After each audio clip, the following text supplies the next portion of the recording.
I tell you what, it's been another busy day for Manchester United in the transfer window. Yesterday we got the Garnacho, here we go, we got the Hojlund, had an agreement with Napoli, and today we've got reports coming out that Manchester United have accepted a bid from Real Betis on a permanent deal for Antony to go, and Antony can now travel for his medical. Reports from Ben Jacobs from Sky Sports essentially saying the Antony deal is done, as well as reports coming out from credible journalists that United are closing in on a deal for Senne Lammens, and he's set to come in a £21 million deal close. Have we overpaid a little bit? Potentially, yes, the price tag's gone up because of Manchester United tax, but after that Anana performance and the Bayendier performances, I think we'll just have to pay up and get the deal done. Interestingly, reports of new offers coming in for Rasmus Hojlund from RB Leipzig, ready to outbid Napoli. Interesting one there. We're going to talk about Sancho Gate. He's waiting for Dortmund, but Dortmund have reservations. Will Sancho go? Because Antony's gone, Garnacho's gone, Hojlund's set to go. Malacia is having talks about loan moves. Rashford is gone. It feels like we're only going to be left with Jadon Sancho, among other updates. So, hello, and welcome back to Alice Talks Football, and welcome back to your 10-minute Manchester United news, transfer news, and update roundup show, where I'm going to round up all the latest Manchester United news in 10 minutes for you guys, starting with the Antony news. Breaking! Manchester United have accepted a bid from Real Betis to sign Antony, Brazilian being given permission to travel. So we're waiting for the here we go. Basically, the bid is accepted. He's been given permission to travel. Looks like it's a done deal.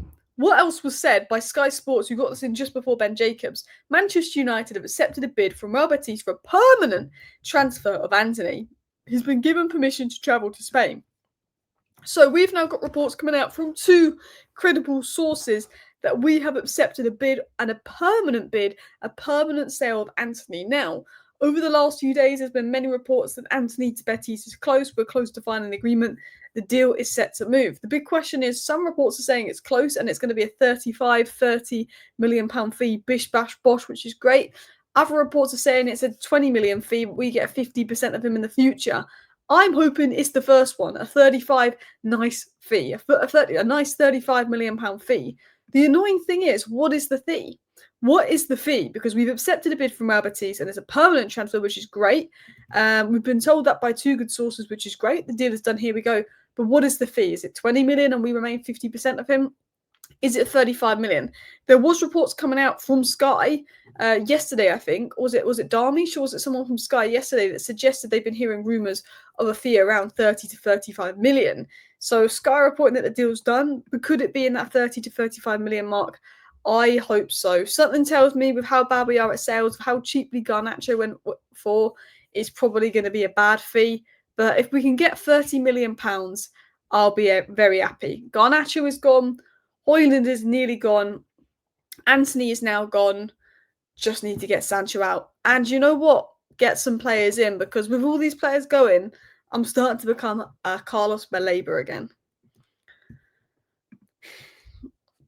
So let's talk about Lammens, because that deal is set to happen over the weekend.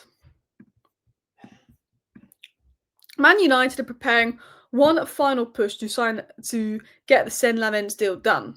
Talks are set to accelerate tomorrow. The clubs are now prepared to increase their offer, a price tag of €25 million. So reports coming out that United are preparing one final push to get the Lammens deal done. They're having talks tomorrow, which is set to accelerate, and we're now prepared to increase our offer.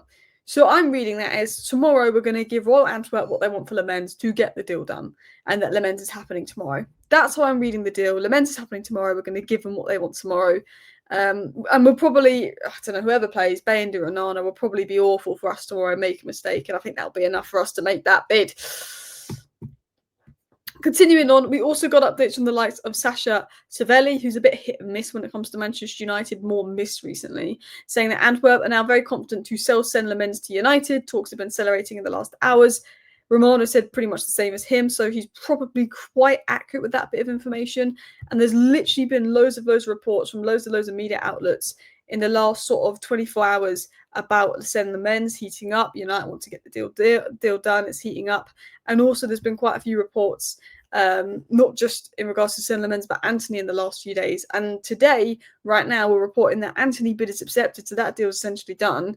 and that United look like they're going to get a deal done for Lammens tomorrow, which is big news there. There was rumours of Galatasaray, but I think it was to just scare Man United or get a bigger bid out of Manchester United. There was reports of Galatasaray trying to get Senne Lammens, but apparently, according to Romano, the player has agreed personal terms with United a while ago and wants the move. Now, let's get into some other topics. So it looks like Hojlund is set to go to Napoli. United and Napoli have a verbal agreement on a fee. Hojlund has some kind of verbal agreement with Napoli over something, but hasn't got a full agreement with Napoli yet. But once Napoli reach a full agreement with Hojlund, he can travel for his medical and the deal will be done. There's a feeling that Hojlund will be a Napoli player very soon, pending final agreements, but there's an expectation a deal will happen. Now, reports is coming out that RB Leipzig have entered the race for Hojlund, and the German club has made a better offer than Napoli to Manchester United and are pushing hard.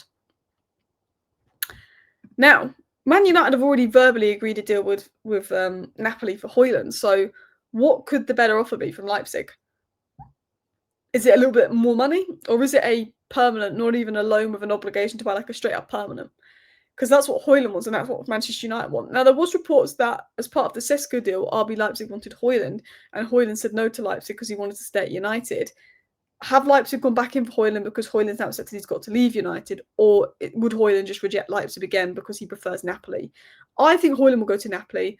I think Hojlund will choose Napoli over Leipzig because there was reports of him rejecting Leipzig in the past. But having Leipzig enter the race and apparently giving us a better offer than Napoli screams one of two things. Either one, we haven't verbally agreed a fee with Napoli and we're putting it out there to get a better offer off Napoli, or two, it is true they have done that. But can that change Hojlund's mind? Because we seem to have had an agreement with AC Milan. We seem to have a report agreement of Napoli on our side. But the reason the deal doesn't happen is because there's not been an agreement on Hojlund's side. Now, there's a feeling that Hojlund will agree to Napoli. But could his head be changed by RB Leipzig? That's one to keep an eye on. So it looks like we're finally moving on the deadwood, but one player that just won't leave is Jadon Sancho. And we've got to talk about this situation because this guy, he obviously, Roma went in for him, he rejected Roma. Chelsea went in for him, he rejected Chelsea, all of that kind of stuff. But Dortmund wants Sancho back. Well, the Dortmund player, wants Sancho back. But the management has reservations about his behaviour under Kovac, who values discipline. Sancho's rejected other clubs in anticipation of a potential Dortmund move. I think Sancho knows if he waits until deadline day, we will cave, pay half of his wages and send him to Dortmund for a loan on loan for a year, which is what Sancho wants. But there is reports that Dortmund are sceptical. There's people at Dortmund that want Sancho. He's a quality player. There's players at Dortmund that want Sancho. But the way that Sancho has acted this summer and the attitude issues around him and the money he's been turning on in his wage demands, he is a big red flag of a football player. So I can understand why Dortmund are a little bit reluctant to go for him. I think they want him from a footballing perspective, but maybe not from an attitude perspective. But if Dortmund don't go for Sancho, he's probably going to sit here regretting rejecting Chelsea, regretting rejecting Roma, because the offers that Sancho got, in my opinion, were very good offers. While I'm recording, I'm just going to check if there has been any updates on Antony's price, because the one thing that's annoying is we keep getting told a deal's done for Antony, essentially, because a bid's been accepted, but there's still no reports of a price tag coming up. But hopefully by the time this video is out, we will get a price tag or maybe an update from someone like Romano or Ornstein. But I quickly want to touch upon some of the things that Ruben Amorim said in his recent press conference. And Amorim is getting a bit of stick for it. Sometimes I want to quit, sometimes I want to be here for 20 years. Sometimes I love my players, sometimes I don't want to be with them. So again, I need to improve on that. These kind of comments from a manager doesn't fill me with confidence. I understand how he feels like that, because I feel like that about Man United. Sometimes I just think, why do I watch this side? I never want to watch them again. And the next minute I think, I love this side forever. And I've been following them for 20 years now. Sometimes I love the players and think they're incredible, and sometimes I cannot stand the players. We're fans. I think it's a manager saying that in a press conference about his players, that sometimes I want to quit, sometimes I don't want to be with them. It's just, I just feel like Amorim was really good in his 1 million interviews since he joined Man United, because he's had to do like 1 million interviews. But I feel like his last 2 interviews, he's just starting to lose the plot a bit. This is what we do to managers. We get a normal guy in, a good manager in, and we've made him lose the plot. This is what this club does. But look, Amorim's comments aren't going down well, and I can understand why. He also spoke about Maino. and obviously we addressed all the rumours, and he said that he wants Maynard to stay, but he needs to fight for his place, and we need Cobby, so that's not going to change, which is good. But Cobby can fight for his place, cool, but is Cobby going to be given the opportunity to fight for his place? Is it because you don't take off Bruno, and you're saying he's got to fight with Bruno?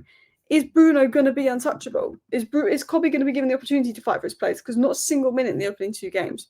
I hope Cobby gets the opportunity to fight for his place. Who knows? Anyway, that's your 10-minute roundup. Thank you for watching. Bye.